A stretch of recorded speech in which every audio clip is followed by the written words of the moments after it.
Budgerigar পাখি কেনার আগে কি কি দেখবেন? ব্রু লাইফের আজকের ভিডিওটি তাদের জন্য যারা নতুন করে বাজরিগার পাখি পালন শুরু করতে চাচ্ছেন বা নতুন একজোড়া বাজরিগার পাখি কিনতে চাচ্ছেন। তাই যারা পাখি কিনেছেন বা পাখি কিনবেন বা বাজরিগার পাখি পালনের ইচ্ছা পোষণ করেন, তাদের সবার জন্য ভিডিওটি দরকারি। কারণ এখানে আমি এমন কিছু পয়েন্ট বলবো যে পয়েন্টগুলো ফলো করলে আপনি খুব সহজে একটা সুস্থ সবল বাজরিগার পাখি চিনতে পারবেন, বা আপনার কাছে যদি এক্সিস্টিং পাখি থাকে তাহলে সেই পাখিটা কি সুস্থ আছে কিনা এটাও আপনি পরীক্ষা করে নিতে পারবেন এই পদ্ধতিগুলোর মাধ্যমে। নাম্বার 1, পাখির ঠোঁটের দিকে নজর দিন। আপনার পাখির ঠোঁটটা অবশ্যই চকচকে থাকতে হবে। ঠোঁটের আগার দিকে যদি কালো অংশ লেগে থাকে বা কালো দাগ লেগে থাকে তাহলে বুঝবেন ওইটা একেবারে বাচ্চা, 1-1.5 মাস বয়সের বাচ্চা। এই অংশটা বা কালো দাগটা আস্তে আস্তে মিলিয়ে যাবে এবং ঠোঁটটা হয় গোলাপি নয় হলুদ বা বাদামি, মানে কোনো একটা কালার ধারণ করবে আস্তে আস্তে। কিন্তু প্রথমত বাচ্চা থাকা অবস্থায় ঠোঁটের সামনের দিকে কালো কালো দাগ থাকে, যেটা দেখে আপনাকে বুঝতে হবে এটা কিন্তু বাচ্চা পাখি, একেবারে বাচ্চা আর কি। 1 মাসের বাচ্চা কিনতে যাবেন না, অন্তত 3-4 মাসের বাচ্চা কিনবেন বাচ্চা পাখি কেনার ক্ষেত্রে। এছাড়া যদি আপনি লক্ষ্য করেন যে পাখিটা আপনি কিনতে যাচ্ছেন তার ঠোঁটের আশপাশে পাউডারের মতো বা আটার মতো কোনো কিছু লেগে আছে, তাহলে কিন্তু এই পাখিটা কিনতে যাবেন না। এটা মূলত এক রকমের ছত্রাকের কারণে হয়ে থাকে। এটা ট্রিটমেন্ট করা বেশ কঠিন এবং নতুন অবস্থায় আপনি এটা করতে পারবেন না, এই জন্য এই ধরনের পাখি কিনবেন না। তাছাড়া গলায় যদি ঘা থাকে, বারবার পাখিটা হা করে দেখার চেষ্টা করছে বা সে ক্যাঙ্কারে আক্রান্ত, এই ধরনের পাখি কিনতে যাবেন না। আসলে যারা খামার করার উদ্দেশ্যে পাখি কিনবেন তাদেরকে আমি বলবো আপনারা কোন একটা খামার থেকে পাখি সংগ্রহ করুন। আসলে দোকান থেকে পাখি সংগ্রহ করলে যে জিনিসটা হয়, দোকানদাররা ওই রকম খাবার দাবার মেনটেন করে না যে খাবারগুলো খামারিরা মেনটেন করে। কারণ খামারিদের এটা মাথায় খেয়াল থাকে যে আমাকে এমন খাবার দিতে হবে যাতে আমার পাখিটা সবসময় সুস্থ সবল থাকে, সে কোনো ময়লা খাবার খাওয়াবে না। দ্বিতীয়ত একজন খামারি পাখিকে অবশ্যই তার ডিম বাচ্চা করানোর জন্য প্রপার ফর্মুলেশন মেনে তৈরি খাবার খাওয়াবে, কিন্তু দোকানদার কিন্তু সেটা খাওয়াবে না। দোকানদার যে খাবারগুলো আছে, যেটা সস্তায় পাওয়া যায়, যেটা দিয়ে পাখি কোনো রকম টিকে থাকবে দোকানে 15-20 দিন, এই ধরনের খাবার দিয়ে সে চালিয়ে যাবে, কিন্তু সে কিন্তু আপনাকে প্রপার যে পাখির ডায়েটটা সেটা কিন্তু সে মেনটেন করছে না। এই জন্য আমি বলবো যারা খামার করার ইচ্ছা রাখেন বা ব্যবসার উদ্দেশ্যে পাখি পালবেন তারা চেষ্টা করেন খামার থেকে কেনার। আর যারা সচরাচর 1-2 জোড়া শৌখিন পাখি কিনেন তারা দোকান থেকে কিনে নেন। দোকান থেকে কেনার পর আপনারা তাদেরকে ভালো খাবারগুলো দেন। প্রয়োজনে আমাদের কাছ থেকে খাবার সংগ্রহ করতে পারবেন, আমরা গ্যারান্টি দিচ্ছি আপনাকে ভালো খাবার দিতে পারবো। যোগাযোগ করার জন্য প্রথম কমেন্টে আমার সাথে যোগাযোগের লিঙ্ক দেওয়া থাকবে, বিস্তারিত ওখানে পাবেন। আসুন আমরা সুস্থ সবল বাজরিগার পাখি চেনার 10টি উপায় সম্পর্কে জেনে নেই। নাম্বার 2, বুকের হাড় এবং পেশি যেন মোটা হয়, বুকটা যেন ছড়ানো হয়। এমন পাখি কিনবেন না যার বুক শুকিয়ে গেছে।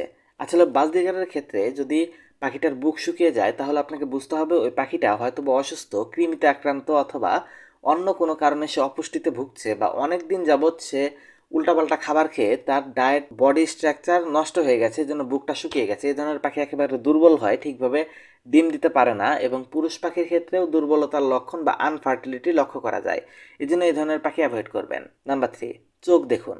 আসলে পাখির চোখে বেশ কিছু রোগবালাই থাকে এবং চোখের মধ্যে দিয়ে যদি পানি পড়ে বা চোখের মধ্যে যদি চারদিকে আপনি ময়লা লেগে থাকতে দেখেন বা চোখ যদি ফোলা থাকে, এই ধরনের পরিস্থিতিতে ওই পাখিগুলো অবশ্যই অ্যাভয়েড করবেন। তা না হলে ওই পাখি ঠিক করা যারা নতুন পাখি কিনছেন তাদের জন্য সম্ভব নয়। তবে যারা পুরনো আছেন, যারা অনেকদিন যাবৎ পাখি পালন করছেন, এইগুলো ট্রিটমেন্ট সম্পর্কে বিস্তারিত জানেন, তারা এই পাখিগুলো কিনতে পারেন।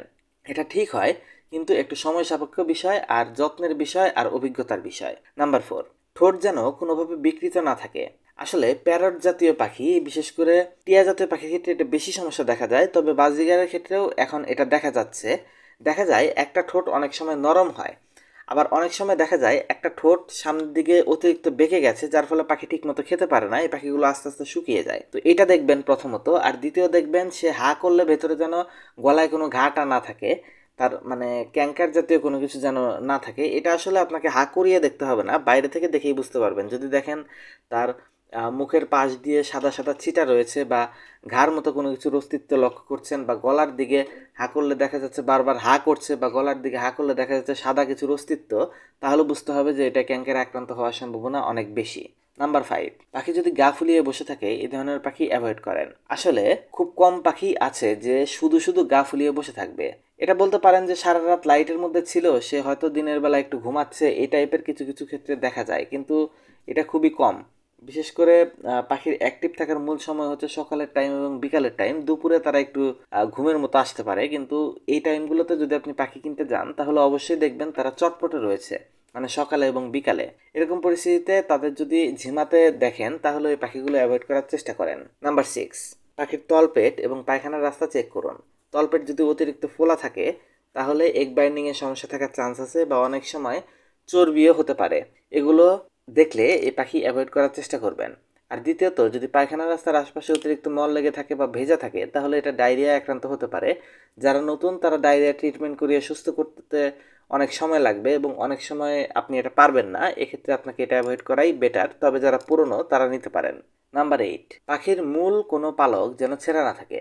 আসলে ছোটোখাটো দুই একটা পালক, যেমন লেজের কোনো পালক কিংবা শরীরের কোনো একটা অংশের 2-4টা পালক উঠে গেছে, এগুলো হতে পারে। এগুলো ন্যাচারাল মোল্টিংও হয়, আবার অনেক সময় পুষ্টির অভাবের কারণেও হয়। এই পুষ্টির অভাবটা দূর করার জন্য মূলত এগ ফুড ব্যবহার করতে আমরা প্রেফার করি। যদি আপনাদের এগ ফুডের প্রয়োজন হয় তাহলে ভিডিওর প্রথম কমেন্টে এগ ফুড কেনার লিঙ্ক দেওয়া থাকবে, সেখান থেকে ফেসবুকে অথবা হোয়াটসঅ্যাপে যোগাযোগ করে আমাদের কাছ থেকে এগ ফুডও সংগ্রহ করতে পারবেন। আমাদের কাছে ভালো মানের এগ ফুড আছে, এটার মধ্যে ভিটামিন মিক্স করা। এটা দিলে আপনার পাখির এই যে লোম পড়ার সমস্যা, এটা খুব ভালো তাড়াতাড়ি রিকভার হবে আর কি।